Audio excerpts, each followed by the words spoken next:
한국 바둑의 최고수가 인공지능을 꺾은 바로 그날, 한국은 10년 만에 인간이 다시 이겼다며 환호했습니다.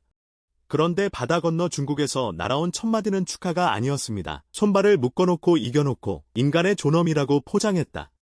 같은 승부를 두고 왜 이렇게 갈렸을까요? 더 흥미로운 건 정작 중국 바둑 팬들의 반응은 자기네 매체와 완전히 딴판이었다는 겁니다. 먼저 무슨 일이 있었는지 짧게 정리하겠습니다. 7월 21일 센수학 한경 기신전 최종 3국에서 신진서 9단이 현존 최강 바둑 인공지능 카타고를 상대로 221수 만에 11집 완승을 거뒀습니다. 최종 전적은 2승 1패, 첫 판을 내주고도 2국과 3국을 내리 잡아낸 대역전극이었습니다. 상금 2억 5천만 원에 제네시스 지구공까지 받았습니다. 10년 전 이세돌과 알파고 대국의 10주년을 기념한 무대였고, 그래서 인간의 자존심을 지켰다는 헤드라인이 한국을 덮었습니다. 여기까지가 우리가 아는 이야기고, 진짜 이야기는 지금부터입니다. 중국이 먼저 때렸습니다. 중국 매체 신화스포츠의 기사 제목은 이랬습니다. 설계된 승리로는 바둑의 미래를 풀 수 없다. 실력은 인정했습니다. 인간 최고 기사가 인공지능을 꺾은 화려한 결과라면서도 이 대결이 인간의 승리로 포장될수록 오히려 어색함은 커진다고 했습니다. 문제 삼은 건 대국 조건이었고 사실 아주 틀린 말도 아닙니다. 하나, 신진서는 2점을 미리 깔고 시작하는 젖바둑이었습니다. 출발부터 약 18집반이 유리하죠. 둘, 신진서에겐 5시간이 주어진 반면 카타고는 매수 20초로 묶였고 신진서가 장구하는 동안 추가 연산도 금지됐습니다. 셋, 장비도 카타고가 낼 수 있는 최고 성능과는 거리가 있었습니다. 신화스포츠의 결론입니다. 각각의 조건은 설명할 수 있지만 다 합쳐놓고 보면 인간이 이길 수 있는 결말을 만들려 했다는 인상을 지우기 어렵다. 그리고 가장 센 한방, 인공지능의 손발을 묶어놓고 그 결과를 인간 존엄을 건 대결로 포장했다. 이번 대결에서 가장 부족했던 건 진정성이었다. 그런데 여기서 반전이 나옵니다. 정작 중국 바둑 팬들의 반응은 정반대였습니다.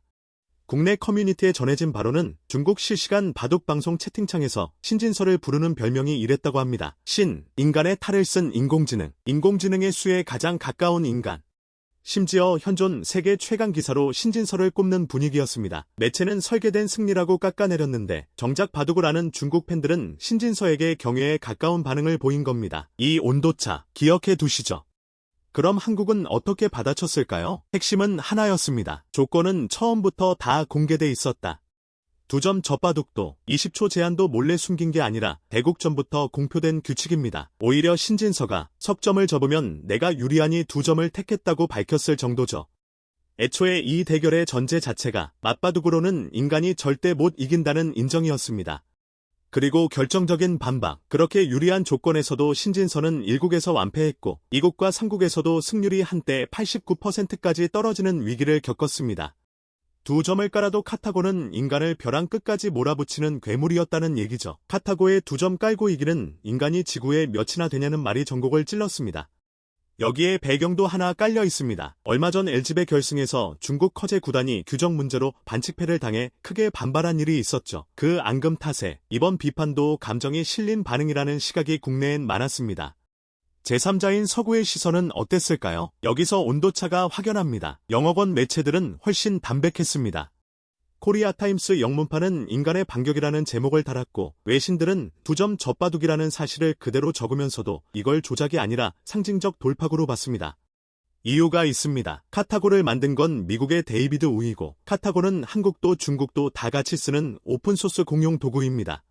서구엔 인공지능을 이겼다는 프레임에 민족 감정이 실릴 이유가 없었던 겁니다. 이 대목이 왜 중국만 유독 발끈했는지를 거꾸로 비춰줍니다.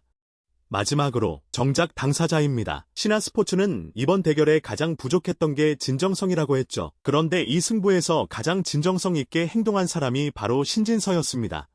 그는 우승 직후 2점을 접고도 카타고를 항상 이길 수 있다고는 자신 있게 말 못하겠다고 했고 이세돌 사범님의 승리보다 많이 부족하다며 스스로를 낮췄습니다. 인공지능이 자기보다 강하다는 걸 누구보다 먼저 인정하고 2점을 접고 몇 달을 연구에 매달린 끝에 아슬아슬하게 이긴 겁니다. 정리하겠습니다. 같은 승부를 두고 시선이 넷으로 갈렸습니다. 한국은 인간의 자존심, 중국 매체는 설계된 쇼, 중국 팬들은 인간의 탈을 쓴 인공지능, 서구는 정밀한 운영의 승리. 신진서를 가장 깎아내린 것도 중국이었고 가장 신격화한 것도 중국이었습니다.